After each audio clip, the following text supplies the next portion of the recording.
جو 25 دسمبر قریب آتا جا رہا ہے، مسلمانوں کی سرگرمیاں بھی اس میں تیز ہوتی جا رہی ہیں۔ ہمارے سیاستدان ہیں، انہوں نے جگہ جگہ بینر لگائے ہوئے ہیں، ہم کرسمس کی خوشیوں میں اپنی عیسائی برادری کے ساتھ ہیں۔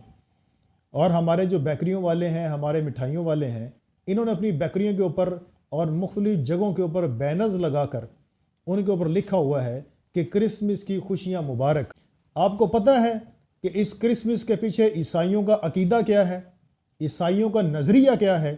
وہ یہ چیز مانتے ہیں کہ عیسیٰ علیہ السلام کی پیدائش کا دن ہے، لیکن اس میں جو ایک اور عقیدہ چھپا ہوا ہے وہ یہ ہے کہ عیسیٰ علیہ السلام اللہ کے بیٹے ہیں، اور اس خوشی منانے کا جو مقصد ہے اس میں ایک طرف جہاں عیسیٰ علیہ السلام کی پیدائش کا دن ہوتا ہے، وہاں دوسری طرف عیسیٰ علیہ السلام کو اللہ کا بیٹا بھی مانا جاتا ہے۔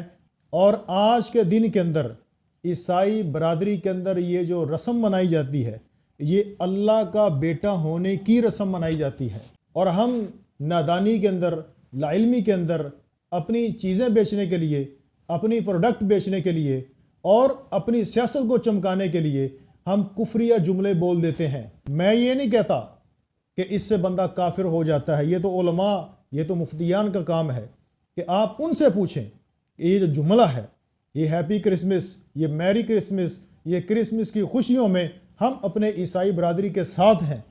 آپ علماء سے پوچھیں، مفتیان سے پوچھیں کہ یہ جملہ بولنا کیسا ہے، اس سے ایمان باقی رہتا ہے یا نہیں رہتا؟ جبکہ اللہ رب العزت قرآن پاک کے اندر فرماتے ہیں کہ قُلْ هُوَ اللَّهُ احد، کہو کہ اللہ ایک ہے، اللہ الصمد، وہ بے نیاز ہے، لم یلد ولم یولد، نہ وہ کسی کا باپ ہے نہ اس کی کوئی اولاد ہے، ولم یکن لہ کفوا احد، اس کا کوئی شریک نہیں، اس کے جیسا کوئی نہیں، کوئی اس کی نسل نہیں، کوئی اس کا بیٹا نہیں، کوئی اس کی اولاد نہیں، وہ اکیلا ہے، تنہا ہے، واحد ہے، احد ہے۔ یہ مسلمانوں کا عقیدہ ہے، یہ لا الہ الا اللہ محمد رسول اللہ پڑھنے والوں کا عقیدہ ہے۔ تو اپنے ایمان کی حفاظت کیجئے۔